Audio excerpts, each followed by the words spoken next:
everybody. Welcome to House Divided on a Thursday. Orange Bloods Live. Jeff Ketchum, Chad Hastings. I should probably never just say the date, Chad, because somebody will watch this on a Saturday and then just stop. Well, you'll freak them out. They'll start running out of the house. Yeah, they'll start running out of the house like they got somewhere to be. Wait, what day is it? I get that. I've been there. I kind of feel that way today.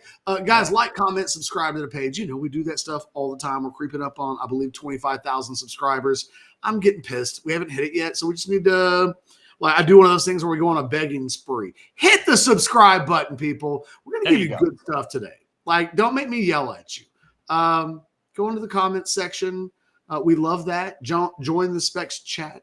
Man, John, I almost got real country there for a second. The Waco in me almost popped out. Join the Specs chat. I don't know what that is. It was Come on. You know, it's the background. My background is you. Exactly. The background is inspiring you. You're seeing wooden frames and stuff behind me, and you're like, well, dadgummit, get on in that chat. It's exactly what happened. Look, it's a big day for the Texas basketball team. They won yesterday. They beat Vanderbilt. And now their season's kind of – look, I think if they beat Texas A&M today, I think they'll actually slide them. So that would be a big win. Texas A&M is essentially, I think, a 3 seed as things look shaping up. And that would be a big win for Texas. It already is a big win on their resume. So we'll see. There's a thin line right now between Texas being in the tournament and not being in the tournament. If they get in, you could almost set your watch to the fact that they would be in a play-in game. They're so on the bubble that, by God, if they get in, they're getting in by the chin, the hair on their chin. And by the way, I meant to shave today. I'm sorry, I look feral. I looked earlier and I was like, oh, shave. And then it just didn't happen. And now I'm on screen and I just wished I had. So, Chad, the backdrop of all of this, and I just finished a story on orangebloods.com, which you can read over on Orange Bloods. There's no real free trial special. We'll have one soon. But I would say, man, for pennies a day, less than the cost of I don't know, what the hell costs 33 cents these days? 33 cents. What are stamps right now? They all say forever now, but what are we paying per stamp? We're up over that number, aren't we? We're way past 33. More than 33. Yeah. I don't know. That's a good question. I can remember someone once said for less than the cup of coffee, and I was like, wait a minute, what? Here we go, Catch. Here we go. My dad and I just had to go down to a hardware store and buy some washers, and each washer was 33 or 35 cents. So washer. You can get a washer. Less than the cost of a washer at the freaking hardware store. There you go. One washer. Yeah. That's how much it costs to be on Orange Bloods a day. A goddamn washer. Sorry. Wow. So one of the things that I write about, Chad, is Rodney Terry out. What's the status of that? It's being talked about, but it is one of those things that it feels dirty when you are talking about a man's job. And even when we do the football coaching stuff, it's delicate. Once it becomes known, I think is easier to talk about. But when it's in the territory of, it's going to be really expensive. The season's not over. They haven't missed the NCAA tournament yet. Right. And, this is a guy in Rodney Terry that got the job because once they got into the tournament, they won 4 games or 3 games and just missed winning that 4th that would have got them into the Final Four. Yeah. So and should have won the game. You could watch the game and tell yourself they absolutely should have won the thing. And look, I will continue to maintain. People laugh at this every time I say it. I've been saying all year it may be tougher for Texas to make the tournament than it would be for them to win 2 games in the tournament because they've got a nuclear weapon in the backcourt that on any given day, Trey Johnson can be an NBA player and drop 35 and you can beat a team. And they've got good guards. They don't always play well together. They don't certainly play consistently good basketball. And they haven't in the last month or so. But I don't think they win today, but I don't dismiss that they can beat Texas A&M today. Like it is. Right. Well, because just like them, it's not quite the extremes, but catch this A&M team can go ugly too. They can go ugly. If A&M reaches its optimal level, they will beat Texas, and that will just be that. But you're right. They can play an ugly brand of basketball at times. They're like most college basketball teams. When the outside shots fall, everything else seems to come together in a way, and it's a runaway freight train. When they don't, it can get a little bogged down. And then what version of Texas are we getting? Are they going to bog down with A&M, and do we just get an ugly game? And maybe Texas would take that. Hey, 4-point game, either way, 5 minutes to go. I bet they would take that.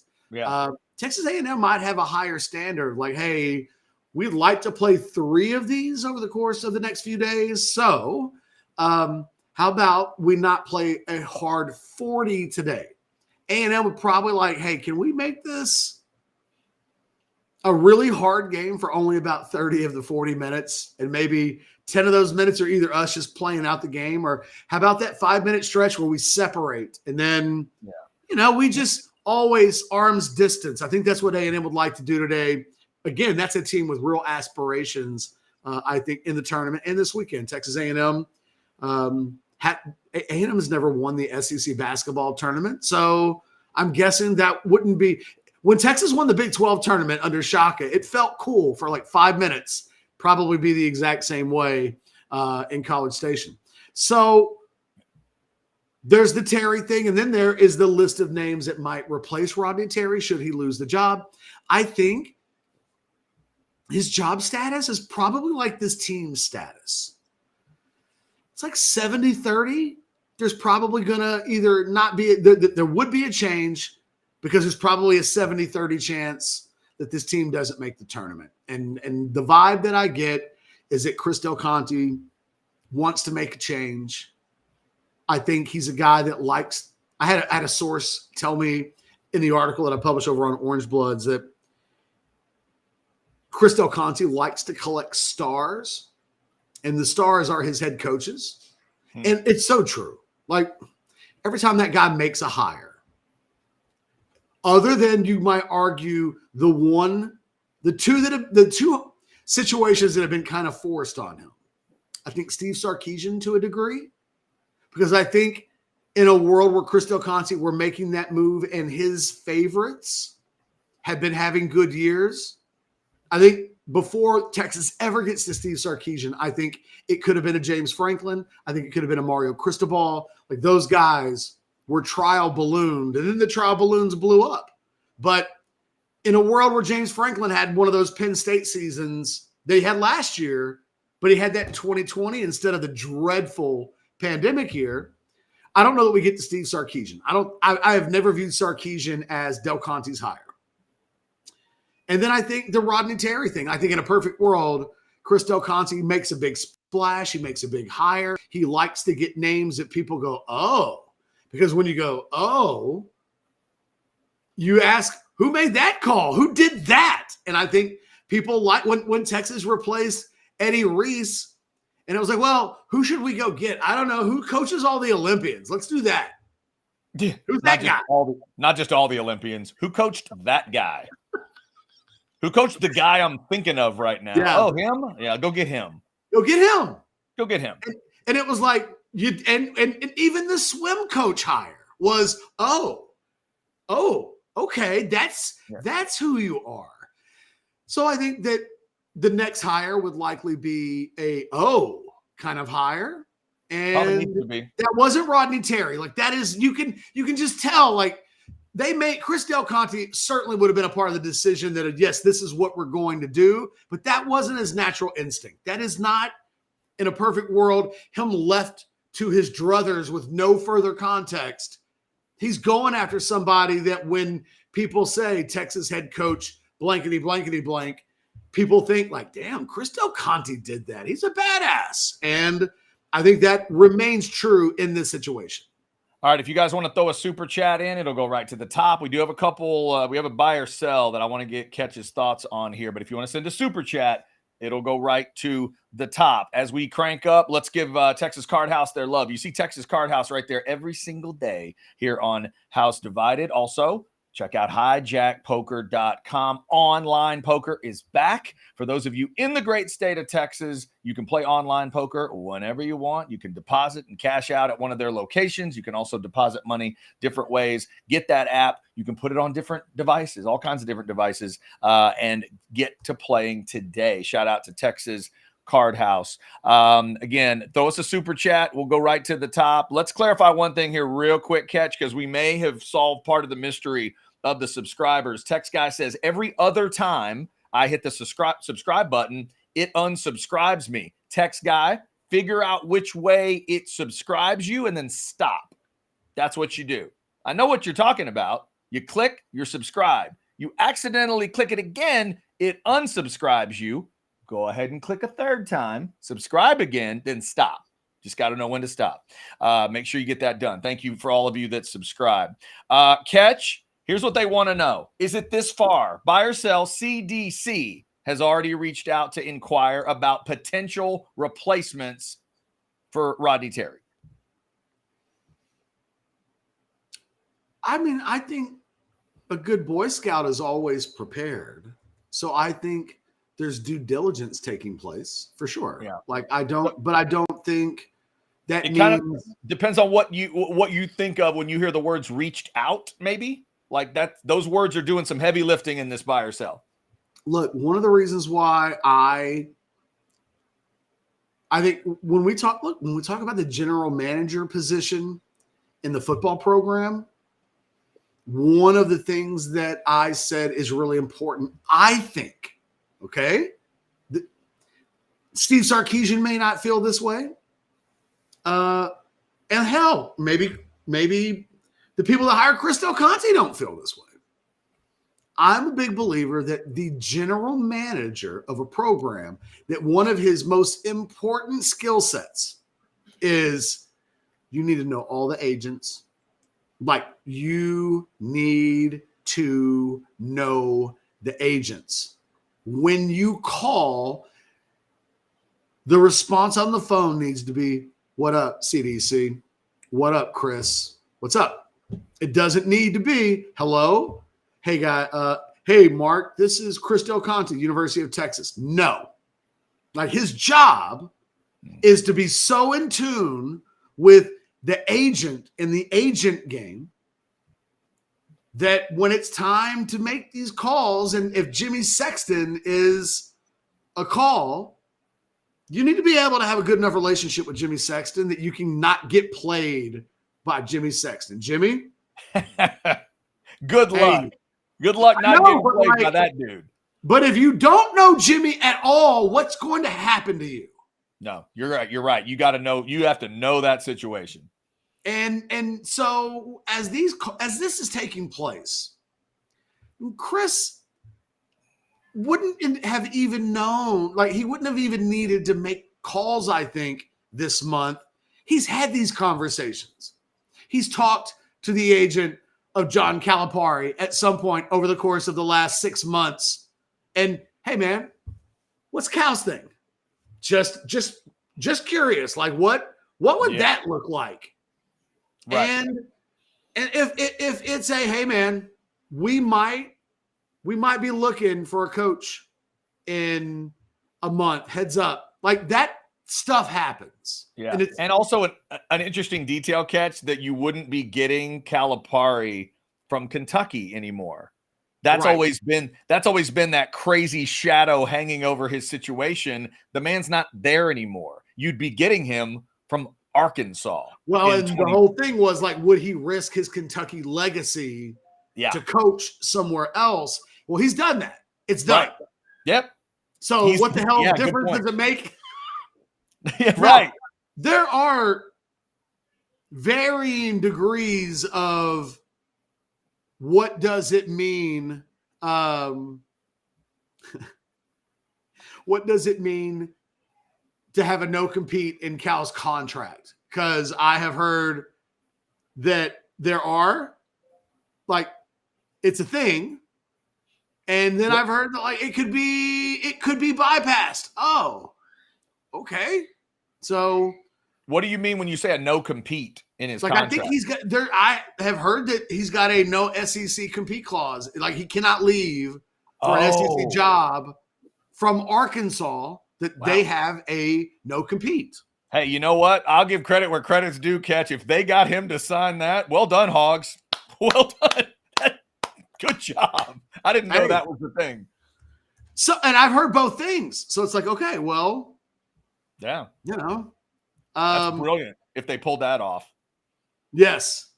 My goodness. Let's see here. There was another one. So yeah, well, that's the ultimate question. And Plethora, thank you for throwing that in as a buy or sell. But Catch, it's gotten to this point where there's Longhorn fans that would give us this on a chat. As a UT fan, I'm pulling for A&M to win. Like, that shouldn't be where fans are going into a game like this today. But is that how some Texas fans are looking at it today? You actually want to see – I mean, were you rooting for Vanderbilt yesterday because you thought, okay, that'll officially get it done. It'll be finished. Yes, for some people. Look, man, there are Texas football fans that in the bottom of their heart know that the Kansas game had to happen. Yeah. Well, Texas had to lose it to Kansas, one of the real low moment games as a fan in the history of Texas football. But like Charlie would have gotten another year had it not happened. Now, on the bullshit meter, in the article that I just wrote, Charlie Strong will keep his job. That's probably like a 3, man. It's definitely going to happen the week of that Kansas game, but it was probably more likely that he would return than not. And it took that Kansas game. And I think there were Texas fans that went into that knowing like the administration is not going to eat the cost. Something bad has to happen. Mm-hmm. It took that. And there are people that will say like, man, hey, I don't ever root for Texas to lose. But I didn't root for them to win that day. And it's like, okay, well, like however you have to twist that pretzel to make yourself sleep at night, do what you got to do. But yes, I do think there will be people who are like, you know what will kill a guy's career? A&M. Don't be a Texas head coach on the bubble and like lose to A&M. Like that's such a bad taste. You don't make the tournament and your last loss of the season was A&M. I think that is just the perfect stink sandwich that probably pushes a decision ultimately where I think it's headed. But, like we're in enough no man's land that a win today, and look, I haven't looked to see what the Vegas line is. I would think A&M's probably like a 6.5 point favorite or something like that. I'm going to look it up real quick. Like, what do we think that is? Like Aggies 5-7, somewhere in there. Yeah. So what is that from a handicap? Like, is that 65-35, 70-30, something like that? Yeah, I guess that's probably fair. That's my guess I haven't looked either. I mean, ballpark, right? I'm not trying to get example and completely line it up, but like that feels about where we are. And so when that game tips off, in a couple of hours, there's a lot on the line. And if you believe the single best thing that could happen in Texas basketball moving forward beyond today is change, well then I don't think change is likely to happen. If they beat Texas A&M, I think they're going to sneak into the tournament. Is sneaking into the tournament enough? Man, it feels like a coin flip. Yeah. So I don't know. Like, I don't want to get so far down the road that I'm talking emphatically, but I know I get the sense that they want to make change, but I also know that Chad, the very first words out of the communication I had with one source today was like, that's going to be really expensive. The whole thing. Because he's got a pretty big hunk buyout, right? Rodney Terry. Buyout Terry. And I actually don't think that's like super expensive, but it's millions. I was going to say it's 4 or 5 million. Yeah, you got to buy out the whatever coach you're looking at, you have to buy out that coach and that staff. That's probably getting you into the 8 figures. Okay. Yeah. Yeah. And you're playing this game in the world of basketball, Catch, where what's the expectation for Longhorn basketball every year? Not only that, but you are going to have, like, we have $20 plus million that's been added as an expenditure in the way of NIL. Right. And inside of that, you would be hiring a new basketball coach when that pool of money becomes available. And if you're worth, let's say they try to hire Quinn Snyder from the NBA, which I think is, if Rodney Terry loses his job, I think Quinn Snyder or a Billy Donovan would probably be the 2 hires I think I would put my money on. Both because neither have a buyout. And in a world where it's going to cost tens of millions to buy Terry and his people out, buy the new coach, and if there's a college guy, that could be 10 million. Maybe not that much, but it's more than 5, less than 10, but add Terry to it. And like I said, we're in 8 figures. And then you haven't even committed the dollars yet to a new contract for a new coach. Let's say it's Quinn Snyder. He's making $8 million a year right now as a head coach of the Atlanta Hawks. If he's like, look, I don't need a raise. Let's say he even takes a pay cut just for the sake of conversation. But let's say he wants 5 years.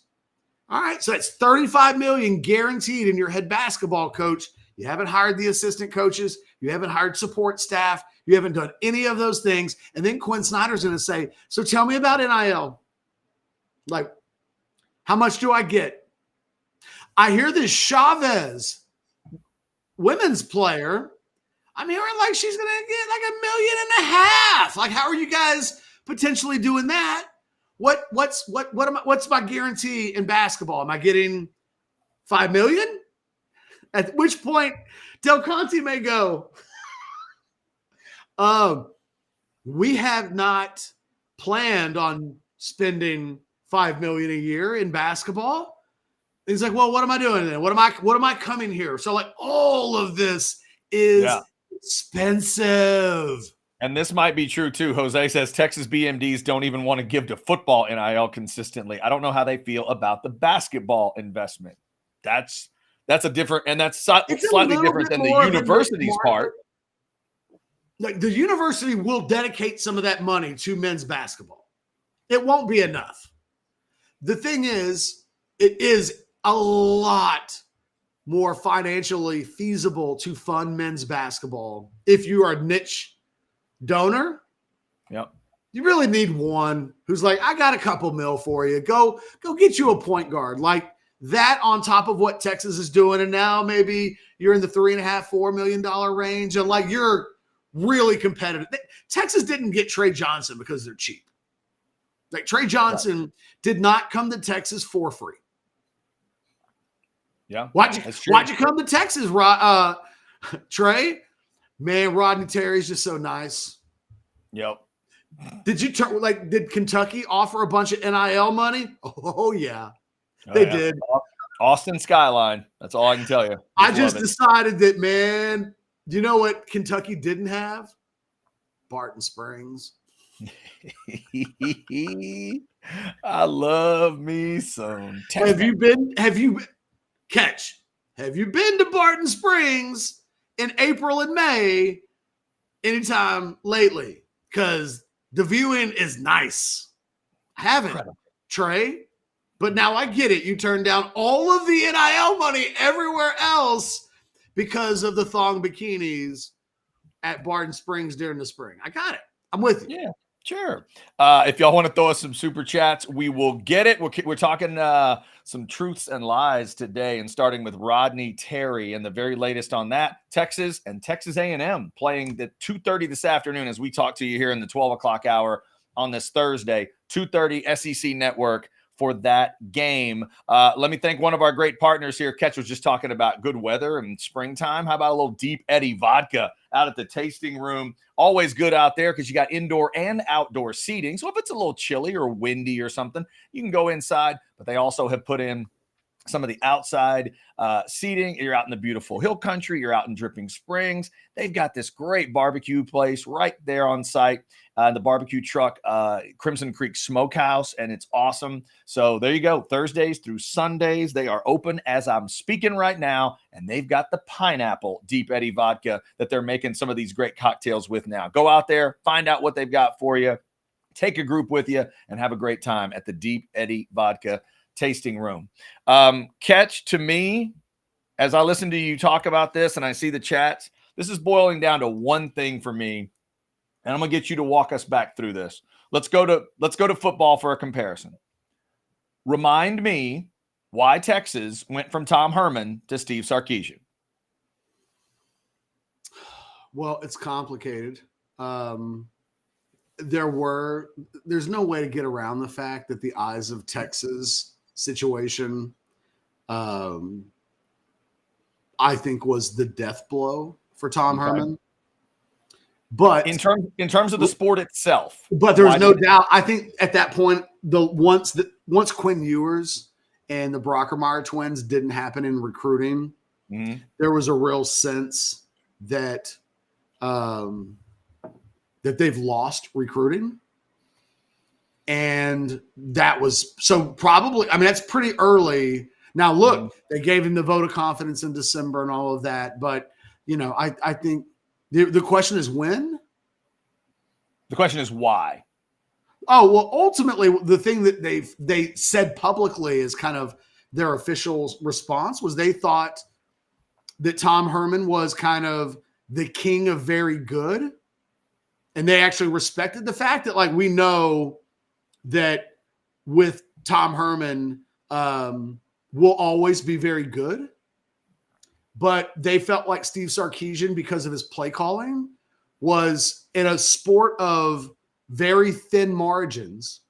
They thought Steve Sarkisian was a gained, like, positive margin, and that positive margin might be the thing that takes them from the land of being very, like, pretty good, very good, ranked top 20 maybe every year, versus that next step of being potentially elite. And they were right. Steve Sarkisian is an improvement over Tom Herman consistently as a recruiter.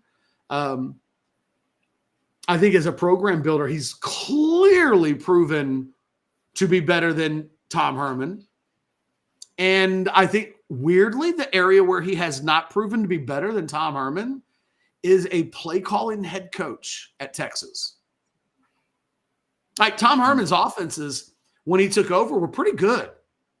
Pretty good everywhere. Like that, they were pretty good. There was a reason why they won their bowl game, went 7-3 in the middle of the pandemic year. Didn't get the LSU rematch. There was always, I think Texas felt like that was a game they would have won the next year. They were better than 2020 LSU, considering, I mean, that was the year that 2020 LSU was not good. But yeah, they fine margins. They thought it would elevate the program to have just a very baby bump in quality at head coach. And that's how they viewed Steve Sarkisian, an upgrade. Yeah. So now, as we transition to basketball, we all know it's a different animal, different historically and all that. Chris Bennett provides a nice stat for the discussion. Texas only one trip to the second weekend of the NCAA tournament since 2008.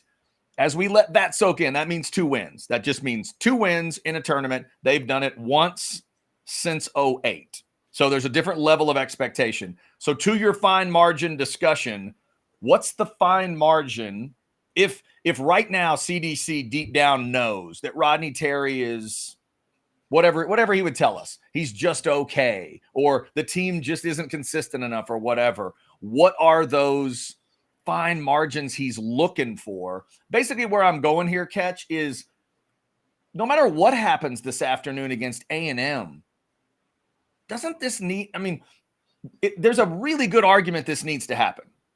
There's a really good argument out there. All I keep hearing is this, well, they could get hot. Well, this could happen. Well, that can happen. And I'm just like, deep in your soul, if you're Texas, you think Rodney Terry can just start getting you to, like, I don't know, Elite Eights and Final Fours all of a sudden, just out of nowhere. I don't know. I just the notion that the next couple days or games actually determines this thing is weird to me. Well, I think it is. There is an acknowledgement that he's only had 2 seasons, so this would be a historically quick fire. Yeah, that's true. And I think there's some hesitation for 2 things. I think one is just the money. It will be expensive. They know that if they don't do anything, well, it's like paying your mortgage for 12 months. You know that at the end, you won't have made potentially a huge dent in how much you owe, but you chopped, I don't know, $30,000 or whatever off of the costs. Making progress. That's not insignificant. So I think there's a feeling that you give him another year, you are in a situation where you now won't be criticized. I think there's some concern of will there be any blowback to us firing him after 2 years. They were worried about that when they hired him. Oh God, are we gonna get blowback? Are people gonna say that we're racist? Like, there were legitimate concerns that there were optical issues that concerned them. So those things will exist as well. But it's also different that it's a specialized circumstance. I think most fans understand that, right? This wasn't just a random. This wasn't just any other hire. You had to find a coach because of what happened with your previous coach, and then you had to move on from there. By the way, to Vivek's chat, Chad, which fans are saying keep Terry? Everyone knows he's always been a mediocre coach, and we've all lost hope. Vivek, I'm not sure if that would be true that every fan would tell you they've lost hope, but let's say you're right. So then maybe what I'm talking about is CDC, catch. And it is, if the fans have this belief that, look, just get it over with, is there really something that could turn CDC back to your truths and lies column today at orangebloods.com? Hit that QR code, get signed up to orangebloods.com the easiest way possible. This notion that, you didn't go all the way to absolute truth, forget about it, but you said, hey, this is, probably going to happen, but you can't be absolutely sure just yet. And I just wonder what CDC would be looking for in this next couple days to tell him that this is a guy that can be successful in this version of college basketball. I'm not feeling it. They could still make the tournament and then I think make some noise. Like, it's not impossible that a team with the guard play that Texas optimally has, right? We saw Trey Johnson a couple of days ago go 0 for 14. But we've seen Trey Johnson go for 30 plus too. So on any given day, Texas has a nuclear weapon that 95% of the teams in college basketball don't have at all. Now, that's true. Can I also make an argument that whether he goes off or not, to me, appears to have nothing to do with Rodney Terry? Oh, true. Nothing. But except Rodney Terry landed Trey Johnson. And if Trey Johnson carried Texas to a Sweet 16, to the victor go the spoils. What you just mentioned from a historical background standpoint, and I have had this conversation with Texas basketball fans all season long with regards to Terry. And look, I wasn't an advocate of Rodney Terry getting the job in the first place. I know. Yeah. I was very critical of Chris Del Conte in real time of not taking control of that situation in January and saying, look, we're not going to do anything. We're not making any hires, but a prerequisite of being the head coach at Texas is that you have to have had a very successful tenure as a head coach. Historically, you have to have built long-term success. And then you list out, you need to be a great recruiter and blah, blah, blah, blah, blah. But that's what we will ultimately be looking for. But yeah, Rodney Terry will be considered, but I need to be open and upfront before he ever coaches a game that matters. This is what we look for when we hire. This is what I look for. And if coaches without very strong head coaching pedigrees really shouldn't apply for the job. If you say that and establish from the very beginning, hey man, we're not making a hire for the long term based on something that happens over what you just said about, hey, are you really making a decision based on what happens over the course of a couple of days? They've done that already. They did that. They made their last decision based on what happened over the course of a couple of weeks. Yep. And it proved to be, it was an awful decision then. It's still an awful decision now. Hence, we're having this conversation. And Texas didn't hire an elite coach. We know that. We knew that then. Yeah. And the biggest criticism, I think, of Chris Del Conte in his career, I think in terms of real decision-making, was letting that situation take control of itself. You know what else I need my athletic directors to be? In control. Yeah. If every time we think Jimmy Sexton gets a phone call, Jimmy Sexton has the advantage, I want my athletic director having that reputation. I want my athletic director to be the guy that everybody assumes, oh, you're not outmaneuvering that guy. Yeah. And just what was surprising about what happened in that situation. And the thing is, like, overall, I give Chris Del Conte an A as an athletic director. You know what I mean? Like, sometimes I need to say that out loud because you start talking about the nitpicks and you people hear the nitpicks and get so emotional about them. Do you know what you guys end up hearing? Ketch hates Chris Del Conte. And it's like, well, no, like, and you could just list all of the virtues. He's a great head coach hirer. He's as good at that as anybody. And you know what that man loves? To have money to spend on a head coach. Let him go do something. Trust me. You will like what he does with the money. He's not one of these guys that spends money on. Have you seen the suits he wears? The suits are incredible. Catch the bag he carries is like probably costs more than my car. Like, I mean, the dude he loves nice stuff. You can see it when he's walking down the street. He is head to toe, man. I had a source joke that if he hired Quinn Snyder, those two guys could like have suit offs all the time. Okay. Dude, yeah, that would be quite the pocket square battle. They could be suit wearing besties. They would absolutely be that. Jared, we appreciate the super chat. Let's get this one in for Catch. $4.99. Catch, you were always correct about hiring RT in the first place. Should have never happened. He got the job because media peer pressure. I think that's kind of wrong, though. What media? Local media, maybe.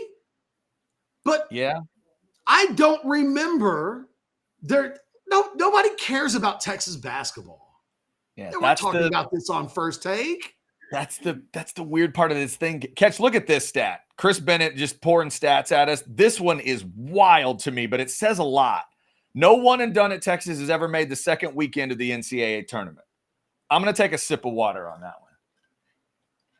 Think about what that says. Just walk through it in your head. No one and done at Texas has ever won 2 games in the NCAA tournament. But that's not an indictment for me on the one and dones. That's an indictment on a basketball program that historically is a joke. Right. I totally agree. By high standards. What Texas does when they're good, they make the tournament every year.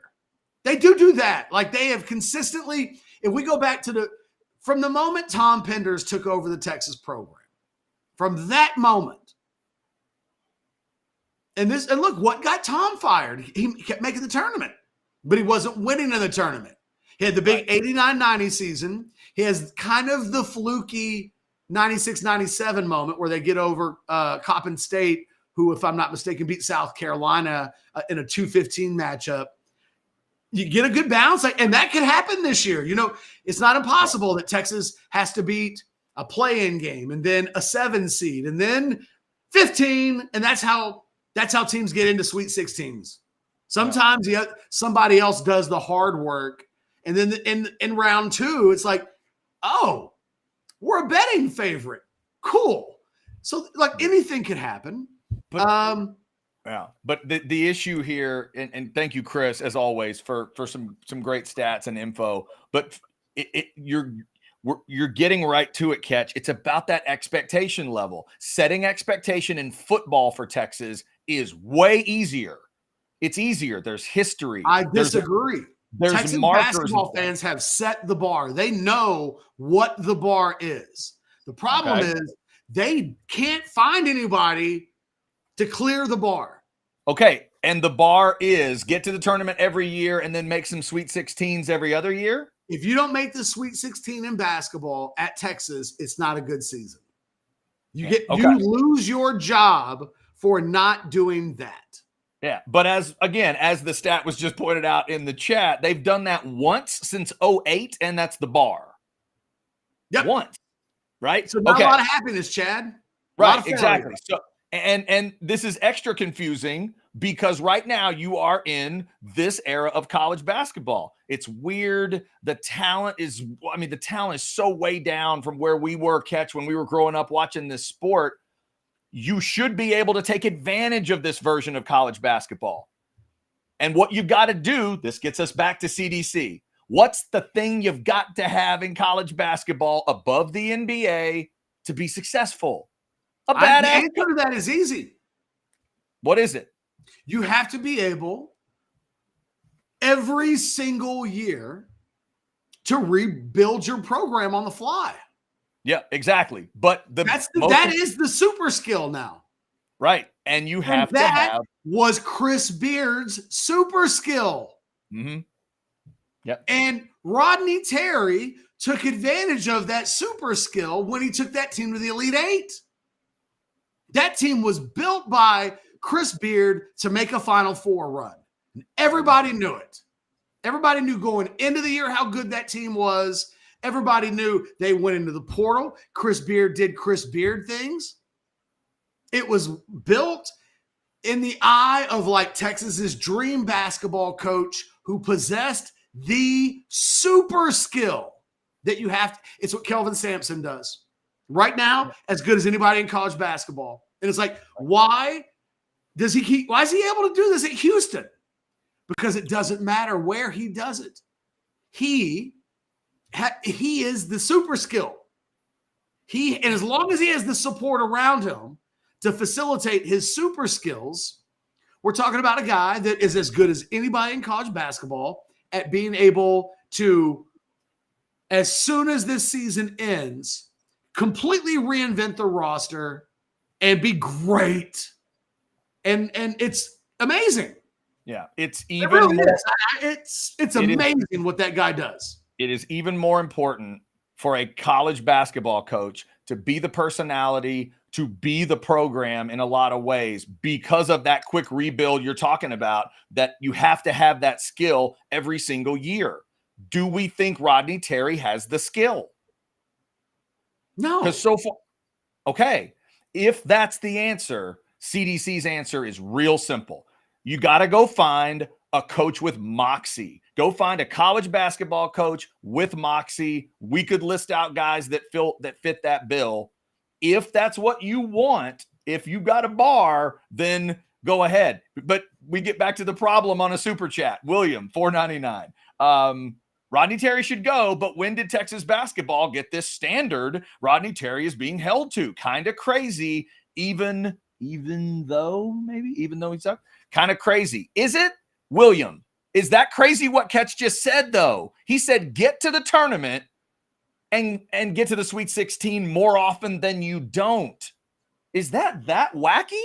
I know what your history is. Not Final Four. These aren't Kentucky, Kansas standards.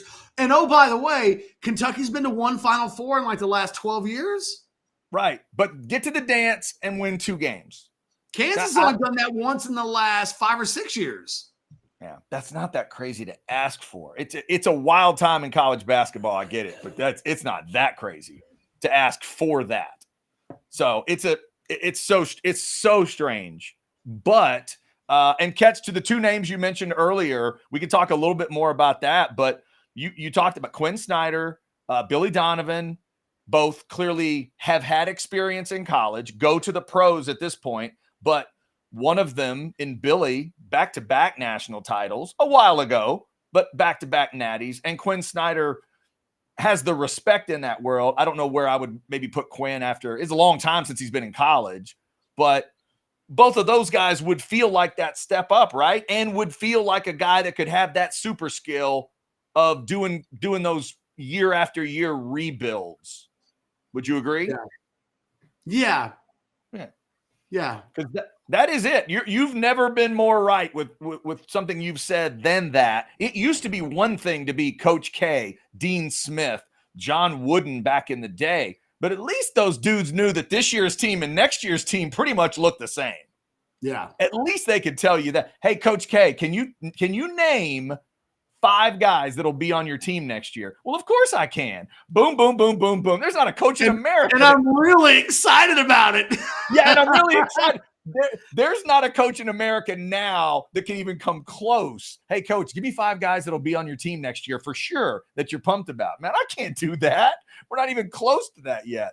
So it's a tough situation. Give me – okay, so real quick back to Calipari. You're saying Calipari might be off the board completely if they've got that clause in the contract.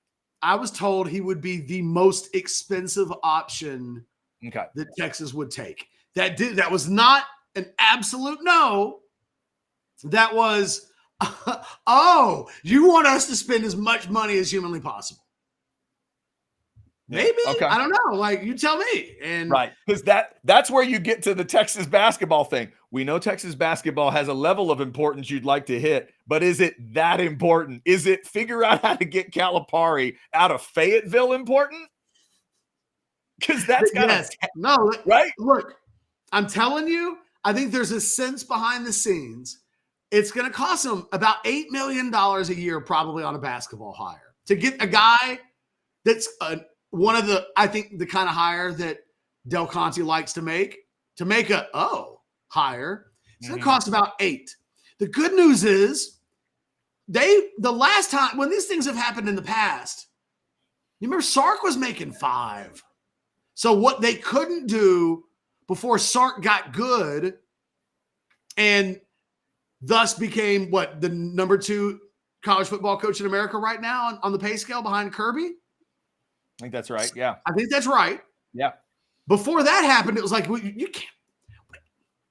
can't give him 8 because he's only making 6 and he's the football coach. Right. Now you can pay a guy 8 and be like, well, he's our rock star, and we need to fill the Moody Center. Yeah, you can do that now. It needs to feel like we always know that football is king, but dadgummit, people know that coach's name, right? Because you've been saying today, like it needs to be an reaction. You put that dude on a billboard, and it's like, yeah, that's our guy. Exactly. Got to be recognizable. To me, I would say, you at least got to get a Scooby-Doo reaction. You got to at least get that, right? Get that reaction of the name, the face, and the idea. CDC just needs to present an idea everybody gets. And we've listed Snyder, Donovan, Wade. I heard somebody throw out the name like Sean Miller the other day. Go find you a coach with some moxie that's been getting in trouble in the past for a whole bunch of stuff that's legal now. That's what I'd be looking at, Catch. When I ask those questions, like a Will Wade, I'm not told that the idea is terrible, but I'm like, what part of Chris Del Conte and what he likes to do, he wants the to be because the dude's a badass, guaranteed on the box, not because he's on a show cause. Yeah, okay, that's fair. How about 2 guys with jobs right now? You've already mentioned one. What about Kelvin Sampson or Bruce Pearl? I don't think Pearl will take the job. There's no reason for him to. He's got it cooking where he is. Mm-hmm. Like he's got it cooking. Like if you're Bruce Pearl, like that's a risk. Like he's got the run of the place right now. But if there were any indications that Bruce Pearl would be interested, I don't know. There's still I don't know how much Texas ever wants to do ick. Yeah. Did Steve Sarkisian come with ick? man, I don't know how we frame what we call a recovering alcoholic who lost his dream opportunity because that wasn't under control. Mm-hmm. I don't think of that like some of the stuff we're talking about with guys who are dirty, but some people might. I don't know. You know what I mean? Like, right. Is because I had somebody say, well, they hired Sark as a response to when I brought this up. And I just thought, man, people didn't do Sark dirty like that. They did not. I don't remember the headlines when it first talked about Sarkisian getting the job. Mm-hmm. I don't remember it being framed as former shamed head coach at USC. Right. It's not quite. It's not how it was framed. And I think that's how some of these basketball, not Bruce Pearl, but I think a Will Wade for sure. But remember, that's going to be different. There's always going to be a difference between that personal thing that led to it versus, violations, right? Job violations. It's a different kind of ick. They're not the same. By the way, you want no ick? I got a no ick idea from Rex in the chat. How about this one? Say it with me. Mark Few. That's no ick, but Rex, over the years, there's one thing we've learned about Mark Few. My man loves Spokane. He loves it. He loves everything. And this goes back to like, man, this Texas guys, listen to yourselves. Listen to yourselves. Mark Few's turned down every goddamn job that's ever come his way, and they have all come his way. Pro, college, everybody. And there are Texas basketball fans who are like, let's just whip it out and put it on the table, and he'll collapse in awe and wake up and not even realize that he signed the contract. Hey, Catch, would you make him say no? Would you make him say no? Is that a terrible idea in 25? Like, that's not what it takes. It never gets to that point. No. If a guy, has a girl ever told you, I'm not interested in you? And then you hear that and think, well, wait till I take an enormous grand action. She'll change her mind. I've done that before. And you know what?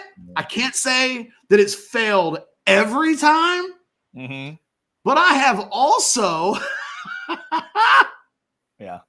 I have also in that situation before been told, I'm sorry. Did I not make it clear? Do you not take no from an answer? Is this harassment? Like what, how worried do I need to be? It's like, oh, I'm sorry. See, Catch, I was always on the other side. I never got accused of the harassment part. I got accused of you're not even going to try. You're not even going to put out an effort because I'll just believe what you say. She said she wasn't interested. I know, but she was playing a game where she said it, but she wanted you to pursue. I'm like, oh, I'm sorry. I didn't get the game manual. I wasn't ready to play. That's not me. Yeah, that wasn't going to work. That wasn't going to work on me. By the way, just a real quick super chat from William 199. I would have fired Rodney Terry and beat Miami for Jay Lucas. That name has floated plenty of times on coaching searches. William, thank you for that. Also, just my favorite chat of the day so far from Jose. I wish we could fire Herman again for the stuff he did while at UT. Jose, you can't refire him, but I appreciate the sentiment. They want to relitigate. Dude, Tom is steady living in that space. He has not made good post-Texas. I think Tom Herman's a very good – I think Texas administrators had Tom Herman pegged. They really did in terms of, you know what? We could keep him. We know what we're going to get. It's not terrible, but that's not being terrible isn't the bar. And I think the other thing that hasn't been said, Chad, but I want to say it, is the bar at Texas is kind of all of the programs. So what it doesn't do is look at Vic Schaefer and the women's basketball program and say to themselves, well, that guy's just different. than all of the coaches that we have at the university. So like he's Vic Schaefer, God. Everybody else, not even up to snuff. No, on the contrary, where Rodney Terry really gets into trouble is that his peer group is obscenely good. You don't win the Director's Cup because you have one or two good head coaches and like everybody else is bringing up the rear. You win, and you don't win a Director's Cup when you don't have all the sports, especially. Like you have to be really good in all your sports to overcome the fact that you don't have all of the sports. So everywhere you look on campus on the 40 acres, there's a badass with like a national champ. Vic Schaefer is like one of the only guys on campus or women on campus that doesn't have a national championship. Those exist. We had that conversation the other day.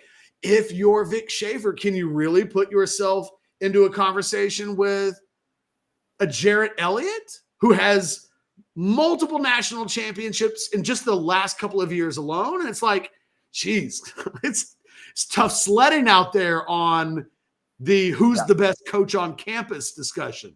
Yeah, and Vic Schaefer, you're right. Vic's only got a national title as an assistant. That's all he's, like that's on his resume, but he doesn't have it as a head coach yet. And you're right. And that puts him down the list considering where he is right now. And Schlossnagle will raise his hand and go, well, hey, I'm not saying I'm number one, but you guys came and got me for a reason. I'm in the discussion.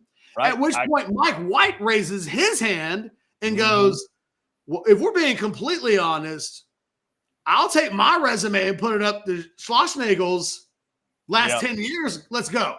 Yeah. And then that other coach we talked about earlier screams out, none of y'all coached Michael Phelps. And then the discussions, then that's but then, there's that may be the checkmate in the discussion. Right. But you know what? Track coach is going to raise his hand and say, hey, I got a natty. Yeah. So like, you're right.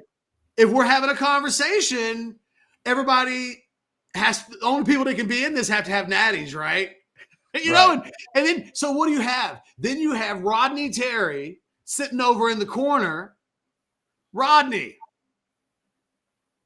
All I got is that one Elite Eight I deal with Chris Beard's players. Yeah, right. That's one thing he does not need to be doing is resume. Rodney, when they have these coaches meeting, Rodney Terry sits in the corner like with a hat. Come on, man. He does. He doesn't get to talk. When Rodney Terry, when all of the head coaches at Texas get together for Thanksgiving and they have what they call the legacy table, only national championships apply. So Vic doesn't even get to sit at that table. Damn, Vic and Rodney Terry sitting over at the card table? No. Vic doesn't get to sit at the legacy table. He still gets to sit at an adult table. Oh, it's still an adult table. I see. They put Rodney on a TV tray. Oh, see, that's just sad. Put him on a TV tray and then people ask where he got the glasses. Okay, fair enough. That's just rude. All right, let's grab. You know what? We missed this earlier. You know what Rodney says? He's like, hey, I wanted to watch the game, so I thought I would sit in here. Yeah, right. Exactly. I'm here because I want to watch the game. Barb's 10. I'm sorry we missed this earlier. $10 super chat. Thank you. Texas only having one Trey Johnson is like putting 22s on a Chevy S10. Need to spend like you can afford a 250 HD GMC Denali. 2500 HD GMC Denali. Beat Texas BMD act like they're broke. This brings up an interesting one, Catch. Can you make a B Texas argument in basketball? It's kind of the age-old question. Like, is that program worth that discussion? We know B Texas applies in a couple other key sports. For you, does it apply to men's basketball? Can you make that argument here? No, but I do think the aspiration to be that, even if it's not realistic, even if it's, Kentucky, just from an NIL perspective, they're taking at least 25% of their $20 million that's going out from the school to NIL. I mean, you're not doing that. You're not in that tier. You're not going to be what Kansas is willing to do. But I think there's an aspiration to be that. And to that, if you tell me that, look, man, our goal in every sport is to win national championships, then I'm not flinching at that goal. Texas, if it wants to, that's who Texas can be. Where I do flinch is the notion that Texas as a basketball program is on a level right now that it's not. Because right now it is a shiny toy, but it constantly needs batteries replacing. It doesn't play like it looked like in the commercial. Remember when we would do that as kids? And you'd get like the G.I. Joe, the new cool thing. And in the commercials, it would be like going through the jungle. And there were the play stuff that the toys had in commercials in the 80s was just so awesome. Yeah. And then you'd get it. And you'd want to like go play in some dirt, and it's just not the same thing. You didn't have. Yeah. That's how the Texas basketball program works. It is a shiny thing that doesn't actually function as a toy the way it looks like it would on the box or in the commercial. Yeah, and it's a good comp. Catch. Here's the one I remember: the Cobra helicopter. When I got the Cobra helicopter, it had a gun turret on the front. It was mounted on the front, and you could move the little turret around. And I played with it for like a day and a half, and then it just drooped. It would just do this. All I could shoot was stuff on the ground, and it wasn't the Cobra helicopter anymore. That happened in like a week. So I know exactly what mine is. Snake Mountain. Oh, Snake Mountain didn't quite live up. Well, you had the cartoons. Yeah. And the thing is, in the commercials, they could make all of the areas of Snake Mountain behind Snake Mountain look really cool. Now, just for those that aren't old enough, like there was a lot of stuff that you could do. For those that aren't old enough, Snake Mountain was where Skeletor hung out, correct? And yeah, man. You had Castle Grayskull. Right. This is the evil Snake castle. Mountain. Right. Evil castle in He-Man, for those of you that are too young. Yes. Yeah. And at the end of the day, it just functionally, it was all right. Like I enjoyed it. But when Battle Cat's like 1/5 the size of Snake Mountain, you're not getting per ratio. You're not, it's just a little off. The scale. You needed the He-Man department to get scale a little bit better. Look, when I was like 10 years old, I would do some pretty dirty stuff with Tila and the men characters. Uh-huh. But like Snake Mountain, like if Skeletor wanted to kidnap Tila. Yeah.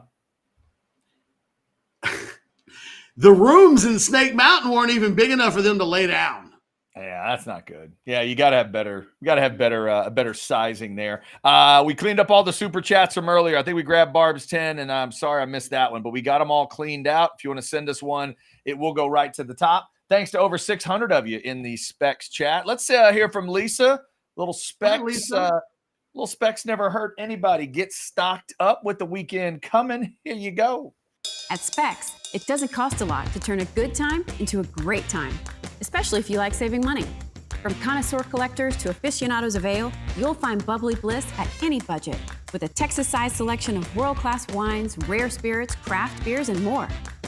So when you're getting ready for a good time, Specs is ready to make it great. Because at Specs, the fun starts here. Shop Specs, low priced, amazing. Here's to you. All right. Aficionados of ale unite. Oh, look at this. Rex, also a She-Ra fan. She-Ra was. Oh, I dug She-Ra. I really did. Yeah, she was. She was something, Rex. You are absolutely right. All right, Catch. And I'll just say this. I was a bad kid. Mm-hmm. The things that happened to Tila in Snake Mountain never happened to She-Ra. She-Ra was off different. Limits. Yeah, that's different. To everybody in the Ketchum He-Man world. Remind me, was She-Ra like literally his sister? Yes. Okay. She wasn't just propped up as the female He-Man. They were literally related. Brother, sister. Brother, sister. That's a powerful sibling battle right there with He-Man and She-Ra. All right. So we're talking truths and lies today, Catch. We've been talking all about Rodney Terry. Is there anything else that we wanted to get into today? Obviously, we're going to point people to that QR code. Go join orangebloods.com. It's a perfect day to do it because it's Thursday, which means tonight is War Room. But Catch put together the truths and lies column. People are already digging this thing. Rodney Terry is one of the topics, but there are other topics that are discussed. So, Catch, do you want to get into anything else that's in there, or do you just want to kind of tease a little bit and we'll get to buy or sell? I would just say, as we get closer to the game today, that I think Quinn Snyder and Billy Donovan are two names that make a lot of sense in that it is believed that neither have buyouts. That's which, considering how much money is going to be spent, I think saving anywhere between $5 and $10 million, maybe more like 5 to 8, 9. I just think that it won't be inconsequential, and you in a hire like that, you're getting your billboard guy, but you're doing it at least at some expense, quite a bit actually, less than if we're just talking about first year commitments. That for basketball to be able to save anywhere between $5 and $10 million is, I think, and to be able to accomplish your goal of, did we get a rock star? We did. Oh, and it was going to cost us $8 to hire a guy that we wanted to hire anyway. Like, you start finding yourself in a place where you were able to check the boxes that you wanted to check. Yeah. Okay. All right, Catch, before we get to a little buy or sell, why don't you tell the folks about Rogue Shop? We haven't heard from you on Rogue in a couple days, but I know they're an important part of your life. They might even be within arm's reach right now. I mean, Rogue's always within arm's reach, except right at this exact moment. I mean, that's not true. I have to open a drawer. Do you want me to open a drawer? Fair enough. If I do this, if I open the drawer, they're within arm's reach, but I had to open a drawer. So that counts. Gummies, salves, stuff for the pets. They got a little bit of everything. It is Texas's home for legal CBD, THC, and so much more. But they're good people, man. That's the thing. There's product everywhere.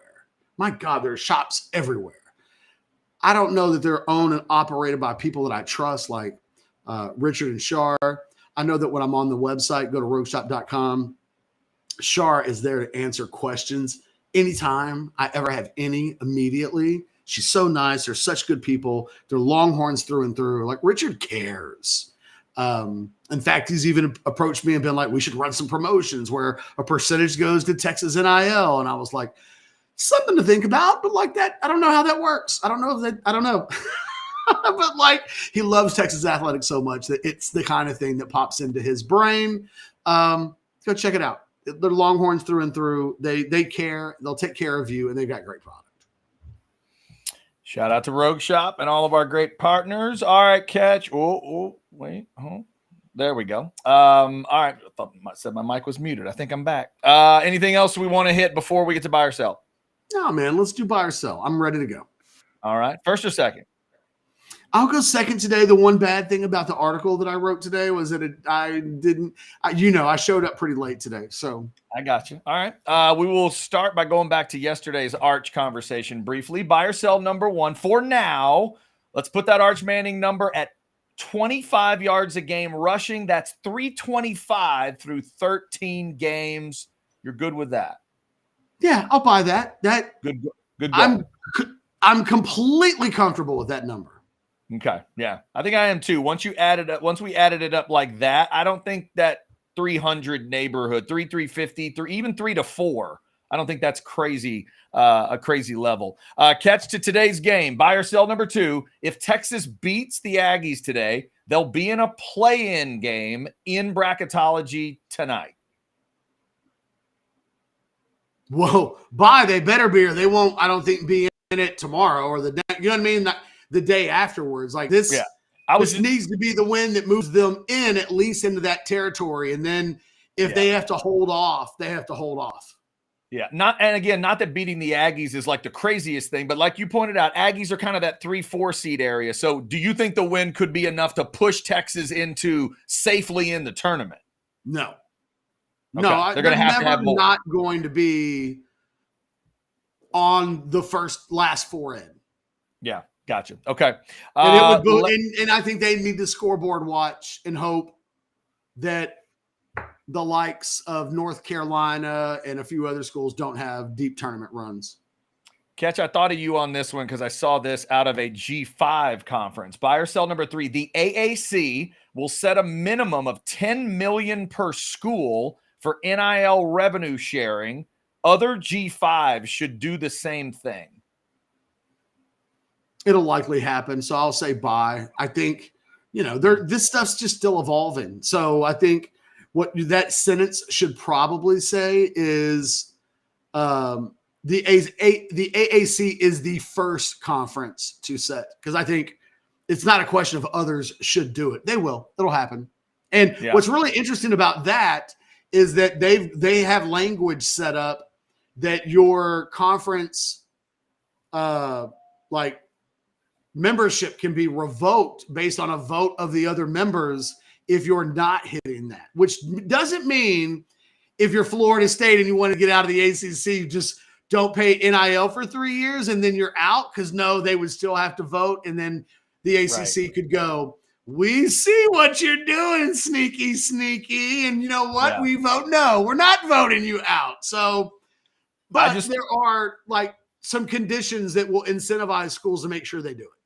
Yeah, I'd never thought of the minimum side of it. We've been talking about the 20.5 or whatever that number is going to be on the max side in terms of revenue sharing. But it probably is a good idea for those lower conferences to start setting those minimums, letting the athletes know we're going to be a part of this. By the way, technicality, this would not apply to Army and Navy since they don't have true scholarships. Army and Navy are not a part of that thing, in case anybody wants to get technical. All right, Catch, buy or sell number 4. It's a birthday that no Texas fan will care about. I get it, but it leads me to this. Today is Marcel Darius's birthday.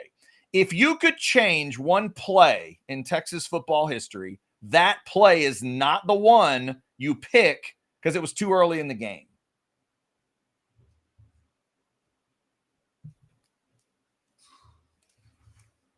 I just want to see how strongly you believe in the if Colt continues to play, they win the game, no doubt.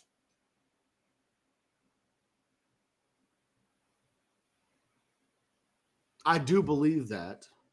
Okay. Because if your belief there is strong, you sell this and they win a title in your mind, right? Yeah. And yet there's still a part of me that wants Blake Gideon to hold on to that interception. And I want that 2018 to go undefeated and play for a national championship. Do you think? And I know as crazy as it is, not take the guarantee on one. I personally, Chad, I love the 2008 team more than I love the 2009 team. Okay. And you believe in their ability to make that run. If you just change that one play, you believe in their ability to make the run and maybe take out Tebow and Florida that year. I do believe in their ability to do that, but I want them to have the chance. I got you. Okay. Let me tell you why. I never thought that 2009 team was great. Colt wasn't great. The offense wasn't great. They weren't great against Oklahoma. They weren't great against Nebraska. I cannot guarantee you that team absolutely beats Alabama, because that team all year long hadn't been great. I think they were going to that night. I was in the building.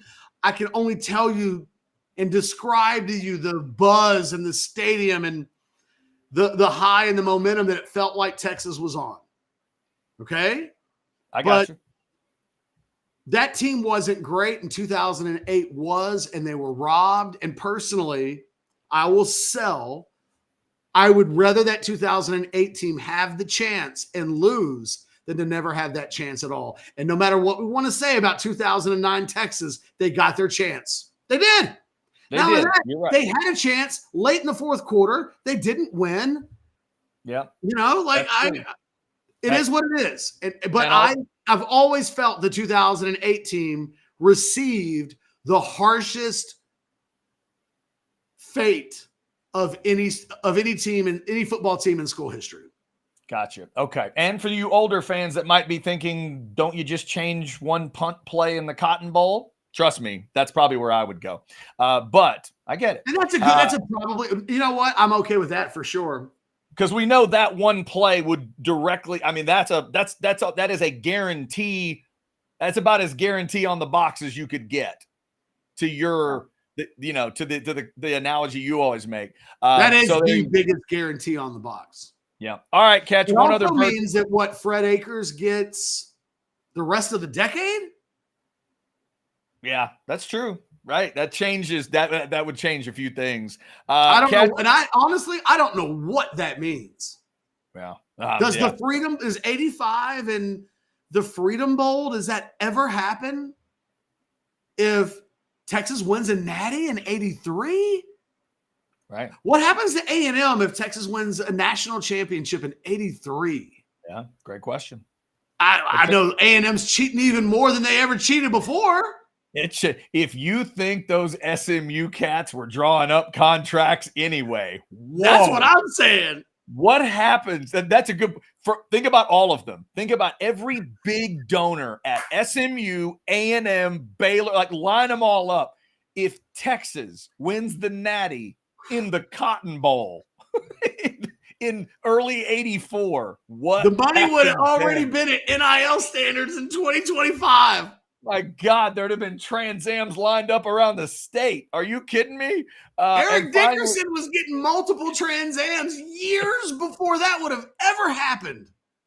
Oh my God, there's no doubt. All right, Catch. In honor of Women's History Month, let's get a birthday on the female side to finish. Coco Gauff can drink legally today. She's 21 years old. She's done a little by age 21. Women's tennis hotter than, Catch.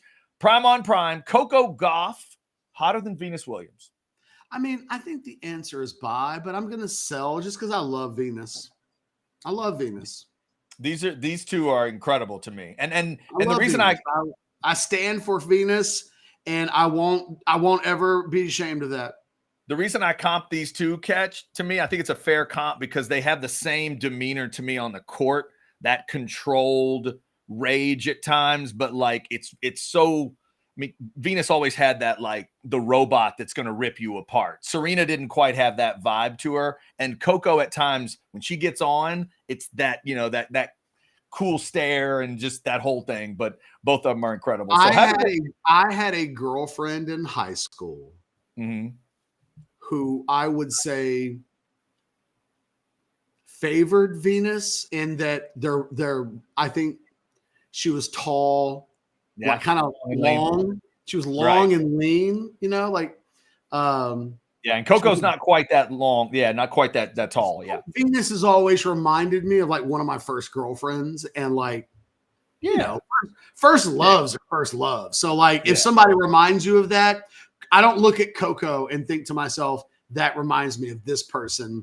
Whenever I've looked at Venus, I've always been like, oh, she reminds me of this person. And I've always been, and I just like, and plus that I like, it's probably like one of the reasons why I like, you know what I mean? There's just a lot going on there.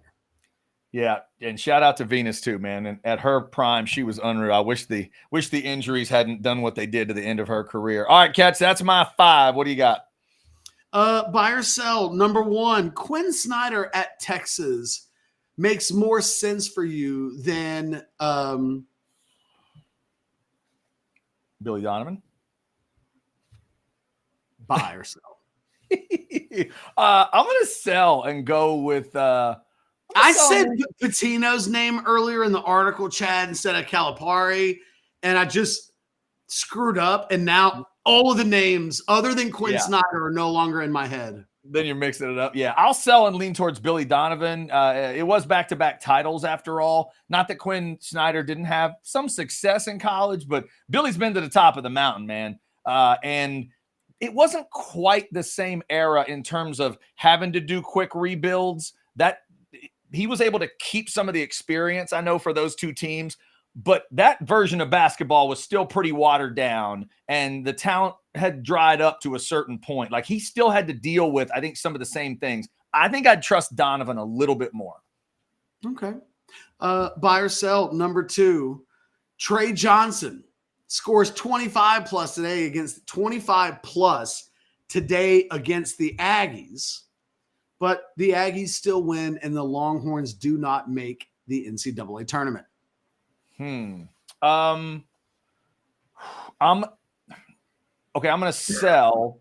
And I think it'll be a little more like 20. It might get over 20, but I'm going to say not quite to 25. And that's why the Aggies will win. The Aggies have got to play good defense enough on him where I don't think he's up into that area. I think they can survive a Trey Johnson like 19. They could survive a 21. I don't think they could survive if it goes 25, 26, 27. So I'll say they keep them under the 25. So ultimately I'll sell because of the under 25. I do think A&M wins. Buy or sell, number 3. You're looking forward to tomorrow's Lance Jackson War Room themed show. We were almost going to do that today. Just a little bit of a tease for tomorrow that I think we got a little something planned for everybody. Bye. I love the idea of, talent's cool no matter what level, and no matter how far along, but just the fan reaction to that cool young talent. Like the Colin Simmons shows that we did, and the day he decided he was coming to Texas, and then to watch him blossom quickly. Anthony Hill, hey, is he really good? Yeah, he is. What are those that see him saying? They're saying he looks pretty damn good. So I can't wait to hear the intel you guys are getting on Lance Jackson, because I know Longhorn fans are pumped about him. Buy or sell, number 4. Rodney Terry, after he's done at Texas, will get another major college Power 4 job. Sell. It's going to be like a Shaka level thing. I think it'll be kind of a mid-level situation if he wants it. It just doesn't. I don't think he's Marquette mid-level. Yes. Yeah, they're not. Are they considered power now? I guess basketball gets weird sometimes. Is Marquette in a power conference? In the Big East. In basketball, I always think of the Big East as you're right, because power conference. That's fair, because power goes to 6 conferences. I think it's a power 6 in men's basketball now. So it can be kind of that. So yeah, okay, bye. It's bye. Because, there's a lot of power schools. I did say Power 4, though, so I framed it incorrectly. Right. You said Power 4, but if we're extending to that kind of Power 6 discussion and Marquette's into that world, then, yeah, I think it can be kind of on that level. But it can't be a big, massive expectation name kind of a place. But, somewhere in that power description, that's where it'll be. And finally, buy or sell, number 5.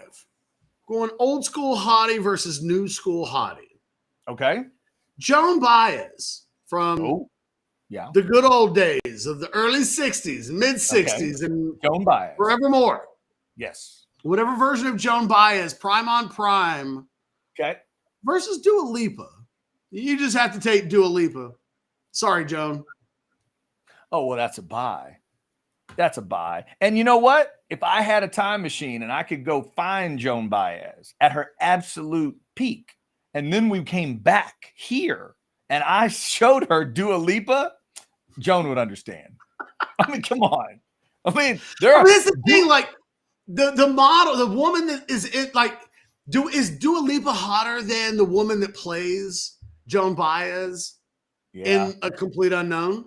I think so. Dua Lipa is strikingly good looking, man. There are, I'm not saying there are people like you could do like Dua Lipa and Olivia Rodrigo, Dua Lipa and, but there's nobody you could put her up against where I'd say, well, Dua Lipa's got no shot in that discussion. Like, she is striking.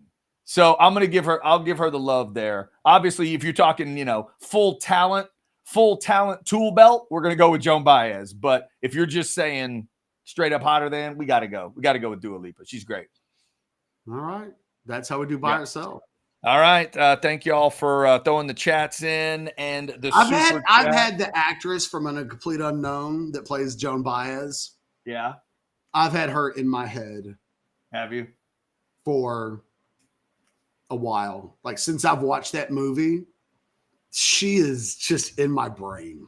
And frankly, this is one I don't know. I don't know if Joan Baez is still alive or not. She is. I'm looking at a picture of her right now. Still living. Okay. That's one she's of those. She's a silver-haired fox. Catch. That's one of those where I would love to be in her position because I always imagine that every time those famous folks find out who's playing them in the movie, they're so excited because they know that person's better looking than they ever were. And I think Joan Baez thought that. So did Bob Dylan. He wouldn't admit it to me. Timothy Chalamet? He'd be like, dude, that's awesome. I've never looked like Timothy Chalamet a day in my life. Billy Bean finding out it was Brad That's Pitt. the one. The funny thing about that is that apparently that was the thing that pissed off baseball people the most. The Not casting. that Billy was getting credit for the things that he got credit for. They were like, that son of a bitch doesn't look like Brad Pitt. And now for the rest of time. Oh, Brandon Lang finds out it's going to be Matthew McConaughey in Two for the Money. I mean, it's just all. And then another great one, the guy that played Elton John in that biopic, whatever that cat's name is, Elton John had to be doing cartwheels when he saw that casting. Like, oh my God, I never look like that. That's awesome. So shout out to that actress playing Joan Baez because was it Monica Barbero? Is that her name? I think you're right. And I watched that movie and those two were on stage recreating that incredible moment. And part of me thought, God, imagine if both of them were actually that good looking. That would be amazing. No, I was thinking to myself, Timothy and Monica need to have children. It was incredible, wasn't it? Like I was like, how are these two people looking at themselves right now? Yeah. And not cheating on whomever they're dating. Yeah, right. Because you're like as cool, you know what I mean? You're like right in front of the microphone. And and she's like half naked or naked. It's she was stunning. I just couldn't. I'm a fan, Monica, wherever you are out there. She was great. The whole time you're watching her, you're thinking, man, I know they're actually like, was Dylan really this like, cold to her? Was he really that big of a D-bag to her? What are you doing, Bob? Come on, man. You look like Bob Dylan and she looks like that. What are we doing? Thank y'all for understood though when the other girlfriend saw her on stage with Bob and was like, this is some BS. And by the way, Catch, just to that moment, for those that haven't seen A Complete Unknown, there's a lot of great stuff in there, but Elle Fanning's face pulls off some amazing moments in that movie. And they ask her to just act with her face you can't talk. You have to show them what you're feeling just with what they see. And it's awesome. Like she makes me buy. I love Elle Fanning. She's so expressive. And what she pulls off in that scene at the Newport Festival really helps to, get the claws into that movie, into that scene like it's supposed to. She does a great job. All right, Catch. Anything else we need to hit today? Nope.